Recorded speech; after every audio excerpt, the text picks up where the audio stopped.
Taking it back to my childhood. Let's go.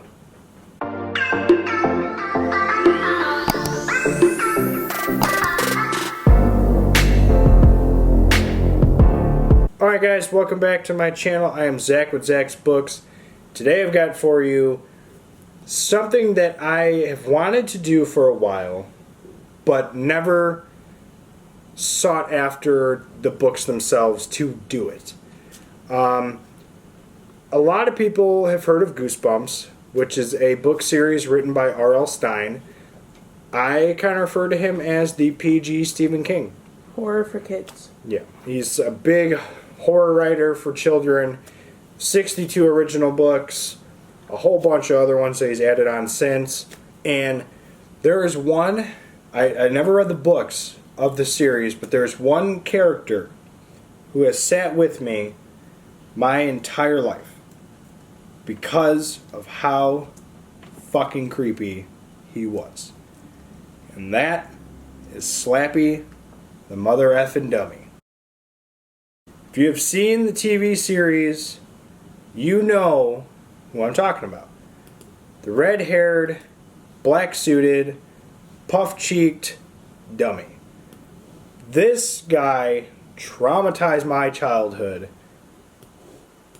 to a scale that is unreal. To the point of where whenever I wanted to watch Night of the Living Dummy 2, 3, or The Bride, I would turn it off because I couldn't watch it. And if you know me outside of BookTube, like family, mainly family, because not a lot of friends know about this, but some of my cousins, so when I was younger, my brother and I had owned 2 Goosebumps VHSs that actually came in the case. And that was Werewolf of Fever Swamp and Stay Out of the Basement. My dad had also recorded on like 2 or 3 videotapes a whole bunch of other episodes. Revenge of the Lawn Gnomes, Haunted Mask, a whole bunch of other ones. One of the ones that we did not have was Night of the Living Dummy 3. However, my cousins did. Kyle and Alex, I'm shouting you out right now. Thank you for having the video and helping traumatize my childhood. But this dummy was probably the scariest thing that I ever saw as a child. And it would just really freak me out. And so I finally decided to read the books that inspired that. In terms of like these Slappy verse, I'll say that just because there's a few episodes that have them. There's Night of the Living Dummy 2, Night of the Living Dummy 3, Bride of the Living Dummy. Those are the 3 main stories that he is in the original Goosebumps TV series. He's also the main protagonist in the Goosebumps movies with Jack Black, but I'm not going to really reference that one. In the books, I'll show you the first book. This is what they depict Slappy as in the book. He's got black hair, the black suit, the black, or the red tie, all that. Nothing red on him.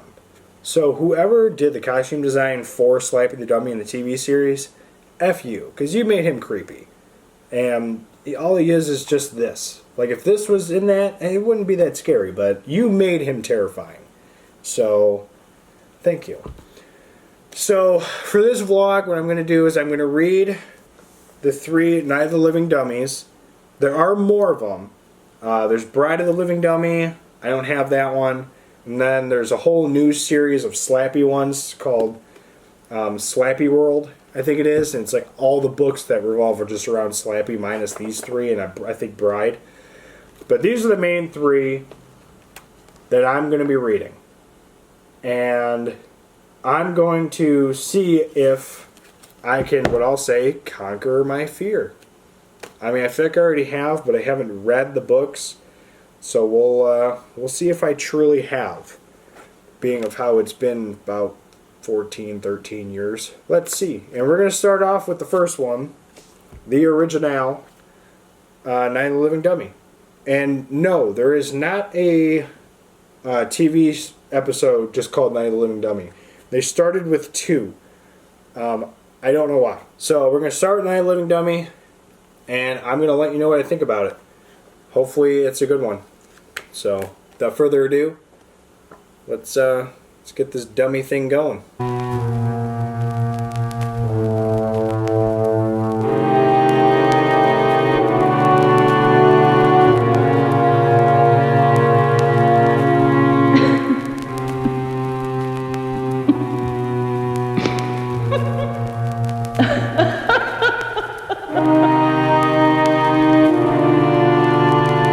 Alright guys, I just finished the first Night of the Living Dummy, and it wasn't really that scary. This one is more revolved around a dummy named Mr. Wood who comes to life. So Lindy and Chris are sisters, and they kind of have like a little like rivalry going with like who's better with what. And there's a new house that's being built next door, and Lindy and Chris go over, and Lindy discovers Slappy. Well, she names it Slappy then and there, pulls him out of like the garbage or whatever, and they go home, and Chris is very jealous of it, and then she keeps saying, well, I want one, and the parents are like, no, it's going to cost too much money. And then a few days go by, and then they walk into their bedroom, and Slappy is with another dummy. And the parents are like, yeah, we found one in a pawn shop. It was pretty much free. Which I've noticed when it comes to like inanimate objects with a lot of R.L. Stine stuff, like with the TV series. That's like what the parents say like all the time. Like, he was practically giving them away. Yeah, I pretty much got this for nothing. Yeah, it was pretty much free. It's like, it's probably not the smartest thing to do then. But anyway, the book you find there's a bunch of stuff that starts happening, and then you find out that Chris is the one who's doing it to get back at Lindy out of pure jealousy. But then she finds a card in Mr. Wood's jacket. And if you've watched Goosebumps, you know that is the card with the saying that wakes up the dummy. And so Mr. Wood is actually the bad person in this one. Slappy does not come to life in this one until you get towards the end. So there are some parts where I can kind of see why they wouldn't be able to make this into a TV show like this episode, because for the time it probably was not really available to do something like that. When she does her act for the school, the dummy like pukes out a whole bunch of green stuff. But at the same time, in some of the other ones, they do have some pretty gross stuff. So I never understood why they didn't make this into an episode, the first one. But I don't know. Maybe it wasn't necessary. But yeah, Night of the Living Dummy. The first one is done. I'm going to give you guys the star ratings at the very end, so I can kind of ponder them for a little bit, because right now I don't really 100% have one, but once I read the other two, it'll kind of give me a better idea of where it'll rank between the other ones. So, but yeah, first Night of the Living Dummy, pretty solid book. So, we'll see where it goes from here. Next up is going to be Night of the Living Dummy 2. This one is part of the TV series, and I think it's the longer one of the 3 in terms of how long the book is. But this one is about Amy, who's got a dummy already named Dennis, and he's not like staying together. And so for like the weekly family talent show, she finally gets a new one. And the dad ends up going to a pawn shop and finding Slappy. And again, he practically was giving him away. It's a big warning right there. But yeah, we'll see how this one goes. See if it differs from the show episode of the same name. And I'll let you know what I think about it. So without further ado, let's get started with Night of the Living Dummy 2.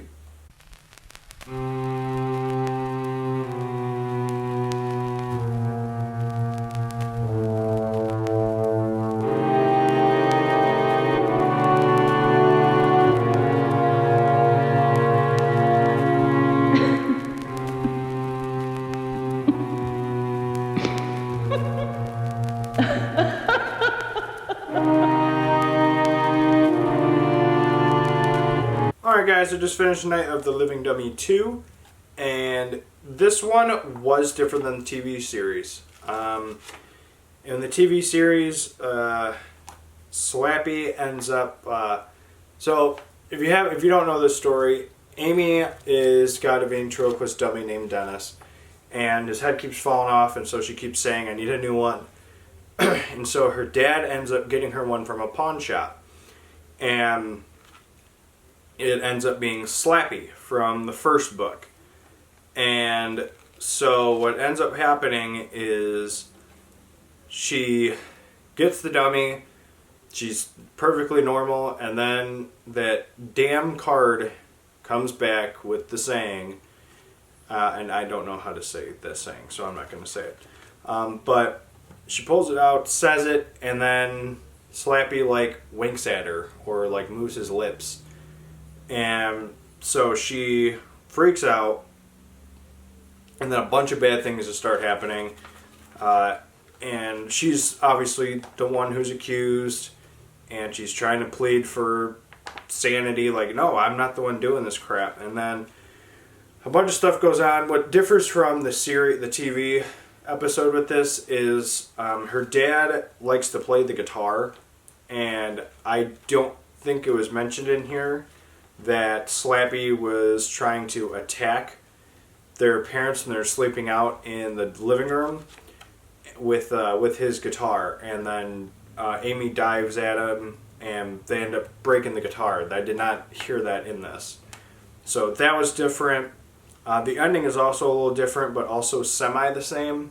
It's the same outcome, but it's just done differently. But yeah, overall, another good book. I really enjoyed it. A nice, short, quick read. And so far, I've been enjoying them. I've done the audiobooks for them, so I've been hearing how they're portraying Slappy's voice. And this next one, I'm going to be doing a physical read for. And that one is Night of the Living Dummy 3. In this one, with me being able to physically read it, I'm going to be pretty much putting the voice of Slappy as what I heard from the TV show. That really weird, can't even describe his voice. But I think that's what mainly got me freaked out when I was younger. It's just the pure voice acting of whoever voiced Slappy. And so this is the last one in the main series. I think Bride of the Living Dummy was one of the spin-offs. I don't think it was in the original 62. So I'm not going to be doing that in this vlog. We're just sticking to the pure original 3 Night of the Living Dummies, which is 1, 2, and 3. And so this one, if you don't know this one, Trina and I think his name is Dennis. I think it's Dennis. That's the Dan. Dan and Trina, brother and sister. Their father was a ventriloquist act, and so he's got tons of dummies up in the attic. He stumbles across Slappy, and the famous saying, found him in a pawn shop, or he was practically giving him away. Yeah, it's been happening a lot. In the TV series, they make a big switch with Slappy in this one. In episode 2, he's purely just a puppet, just a pure puppet. In this one, they make him taller because in some scenes they used an actor in a costume. And you can definitely tell the difference between those parts, and it just looks super cheesy. But there are still some parts that are still a little, what got me freaked out.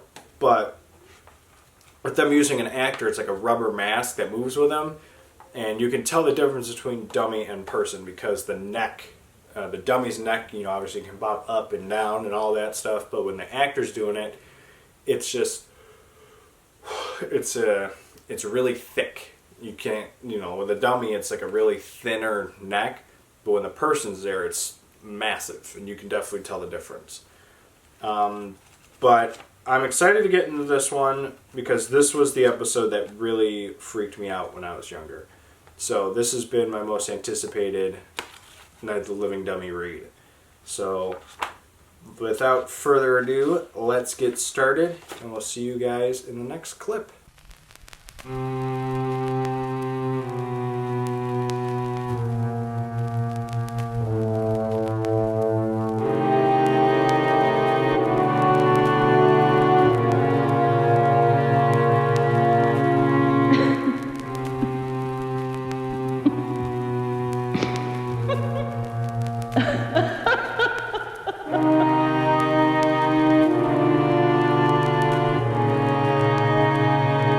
Alright, so I just finished Night of the Living Dummy 3, and it's a lot different than the TV episode. I really liked it. It was pretty solid. It leads into, obviously, the Slappy world is, like, broader than the first three. You got Bride of the Living Dummy, and then you got, like, a literal, like, all the new ones that recently came out, or, like, all, like, they got Slappy world, like, everything revolving around Slappy. And at the end of this, they ended a lot different than the TV episode. TV episode, Rocky ends up, like, changing, like, sides. He picks up Slappy, chucks him out a window, and struck by lightning. Blows up. You think it's all over. And then Zane, like, when he's leaving, like, turns his head, like, 180 degrees, and is like, yeah, I'll see you real soon, cousins. And then turns his head again.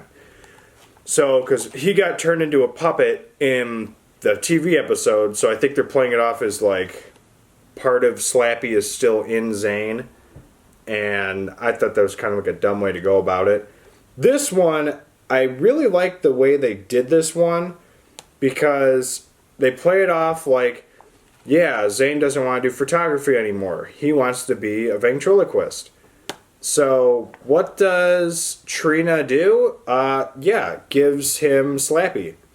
And even though, like, both of them know that Slappy is the bad one. Both of them, meaning Trina and her brother, Daniel. Which I thought was pretty cool. Because it leads into, obviously, more of them, like I said. Which there are more Slappy books in the Goosebumps world. In the original 62, there's only these 3. Slappy isn't involved in any of the other 62, just these 3. Night of the Living Dummy, Night of the Living Dummy 2, and Night of the Living Dummy 3. I really liked it. It was good. Out of the 3 of them, I will say the first one was probably the creepiest. So, I wasn't really going to do, like, any, like, form of ranking, but I will say, it's hard to say. All 3 of them are relatively even with each other. They're all, like, 4.5 stars, honestly. Even though I said I wasn't going to rank them, I just ranked them. So there you go, folks. It was a fun experience reading them. Like I said at the beginning, Slappy was probably the most traumatizing, like, I really can't say, like, entity, but, like, thing that freaked me out the most when I was a child. I could not watch that Goosebumps episode ever. Night of the Living Dummy 3 was the bad one. And then it's funny, because I actually watched it recently. Goosebumps is on Netflix. And so I watched the second one, Bride of the Living Dummy, and I watched Night of the Living Dummy 3. And wow, the graphics in the third one are absolutely flippin' terrible. When I was younger, I really didn't notice that, like, they got, like, a short person that plays Slappy in some of the scenes, and so it's just funny, like, watching the difference. Like, some scenes it's, like, clearly a puppet. Like, you can see, like, the neck can, like, pop up and stuff. Then some scenes it's, like, it's clearly a dude in a mask. And it's just, oh my god, it was so, like, bad to watch. It was so, like, cringe-worthy. But overall, it was really cool. It was a fun thing to do. Like I said, it was reading my childhood traumatizing thing, and I really liked it. It was a good experience. It was something I really wanted to do for Halloween. But yeah, check out the ratings down in my Goodreads. We'll have that posted down below. What did you think? What did you think of Night of the Living Dummy? Did you have any issues with him? You know, were you creeped out by the doll back in your childhood, or are you still creeped out by him? Let me know in the comments down below. Don't forget to like, comment, subscribe, and we'll see you guys in the next video. Bye.